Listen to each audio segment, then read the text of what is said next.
Well, good morning, friends. Mark Holmes here, of course, with my buddy Cowboy Joe Boo and Joe Bear in the house. And as always, I want to say thank you all for watching, commenting, subscribing, and being part of the Joe Boo Sports Report. Without you guys, as well as you ladies, you know that this literally does not work. So let's get open for business here and let's wake up the football gods. It is March 9th, people. March 9th. And I don't know if you realize this or not, 4 days from now, 4 days from now, legal tampering begins. I don't know why we have legal tampering. You might as well just say free agency begins. That's when the time that players, agents, and teams can start talking and negotiating contracts. They don't become final until the 15th. Okay? The 15th, which is the beginning of the league year. Which means there's 6 days for teams to get below the salary cap number. The Cowboys still have some work to do to get there. You know, we've heard about Dak Prescott getting extension. You know what I'm hoping? I'm hoping that we don't negotiate this thing in public like we've done before. I hope that we just all of a sudden turn around and all of a sudden we say the Dak Prescott contract extension is done, and here we go. The Cowboys now have $30 million worth of cap space to work with, and they're going to be working on bringing back some of their guys that they believe in, and I'm hoping that Donovan Wilson is one of those guys. But we're also going to go out here, and we're going to make some noise, and we're going to try and be all in. We're going to be like the Eagles were last year, and we're going to be signing some players that end up helping us. That is my hope. That is my dream, that we just go ahead and get it done. The Cowboys, realizing how they screwed the pooch last year at wide receiver, even though they still say they like what they did with the Amari Cooper situation, and immediately were trying to get more wide receivers into the fold, seem to be talking about bringing in more weapons. One of those guys, of course, is Odell Beckham Jr. Jerry Jones said he was interested in Odell. We don't know if they had actually made an offer to him this offseason. We know Odell went to see the Giants, and he also went to see the Buffalo Bills. Today in Arizona, he will be doing a workout, and you can best believe it will be carried on the internet at some point. We'll see some clips of how Odell Beckham looks.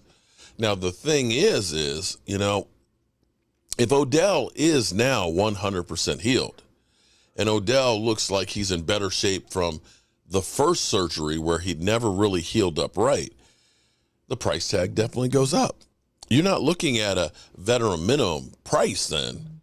You're looking at least a Michael Gallup, if not more. You might be looking at a $20 million a year type of a contract.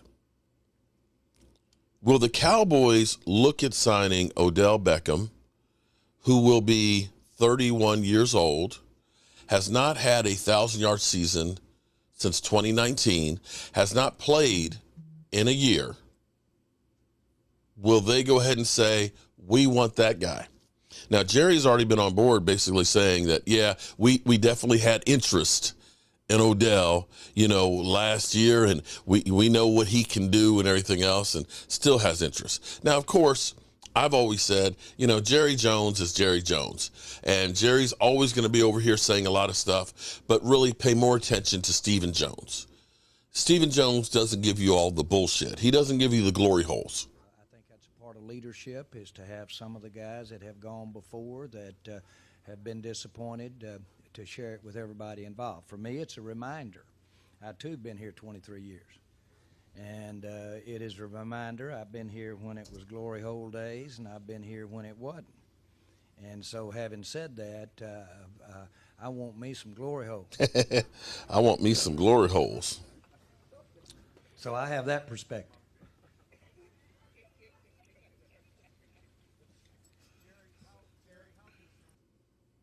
Yeah. Be that as it may, we'll see if that happens. Now, yesterday, there were some rumors about Stephon Diggs posting some cryptic messages. I did not hear those and stuff. I've heard, some just kind of chatter. Now, this is where we have to understand. This is the silly season of the NFL.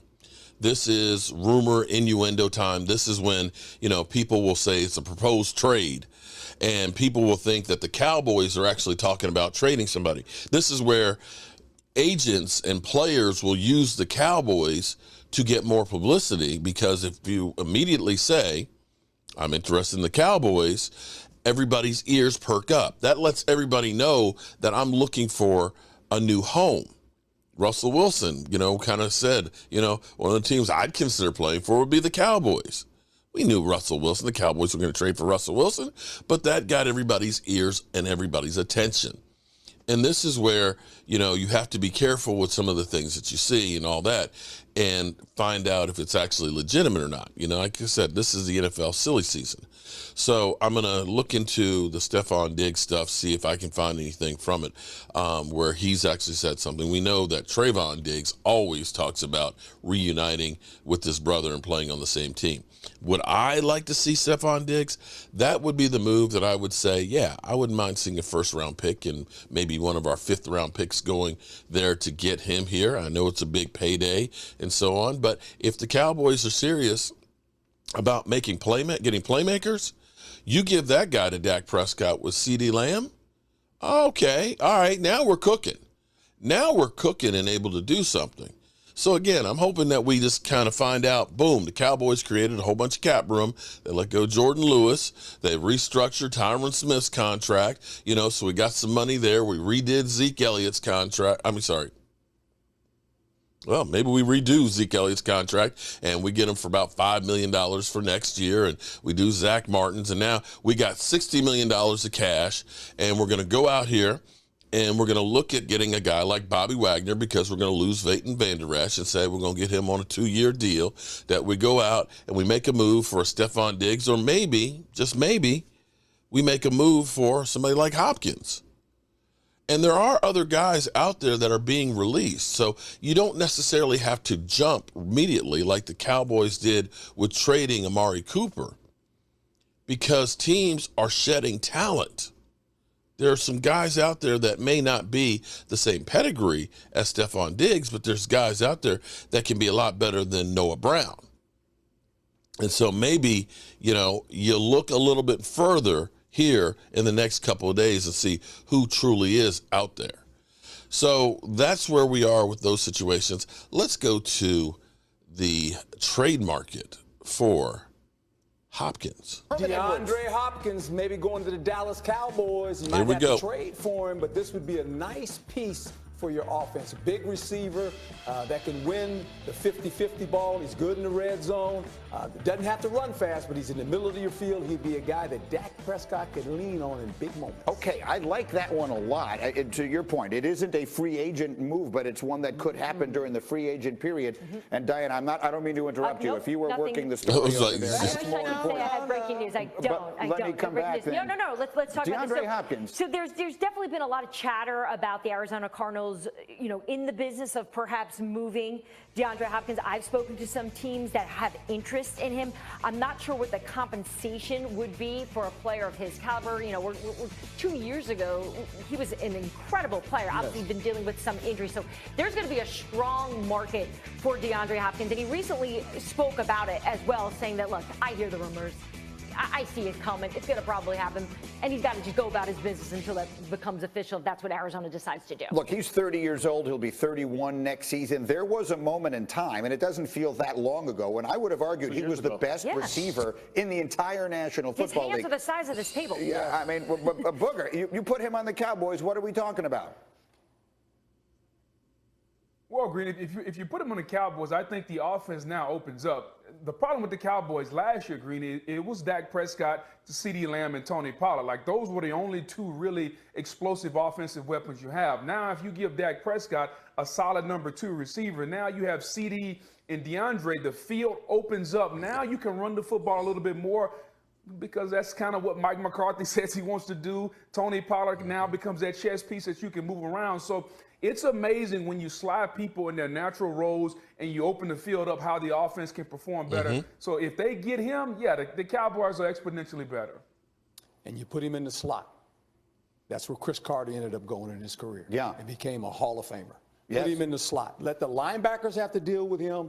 Let the strong safety have to try to cover him. They got no shot. Is he still that guy? That's the question. I mean, he's been so good for so long, but he is getting older and has had injury problems. Can he still be that guy? Well, 30 years old from a receiver position isn't old, especially in today's age. I know last year he served a 6-game suspension, but to Herm's point, if you put him in the slot, now you can't get your hands on him. You saw that with Larry Fitzgerald as well. He's a guy that's crafty. He doesn't have to have tremendous separation to be able to make the 50-50 balls. He's a guy that understands how to be crafty, putting the guys on his back. He understands leverage, and he understands coverages as well. So I think he'll go. I think he'll be a tremendous addition. But I just think that Dallas flirted with OBJ last year, and I think maybe OBJ doesn't want to play outside in the cold. Go to the confines of inside of a dome at Jerry's World. One way or another, there's no question the Cowboys missed Amari Cooper last year, and maybe they make one of these moves to try and find his replacement. Meanwhile, we finish back up where we began, and that is in Baltimore.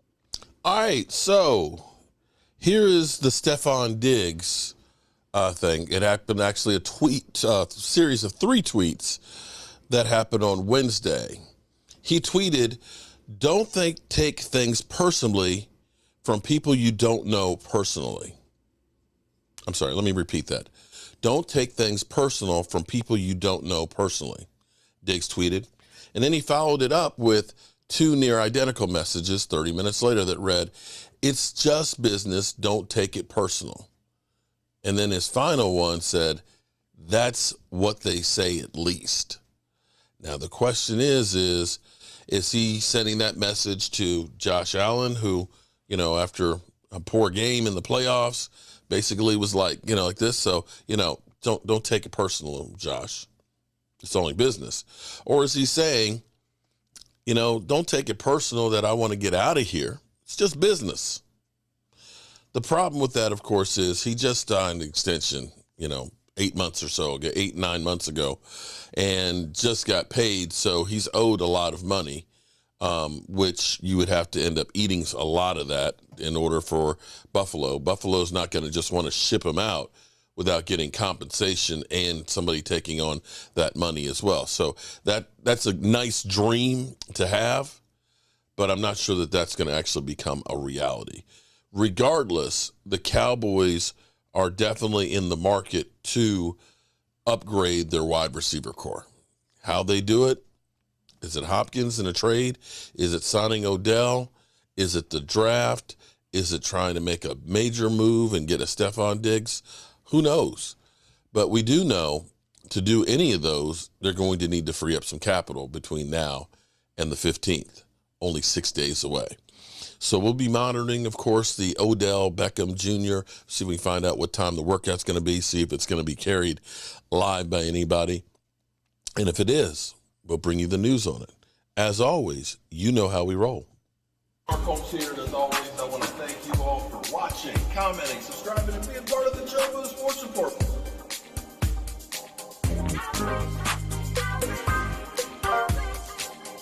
You did one hell of a job, and the only thing else I got to say is, how about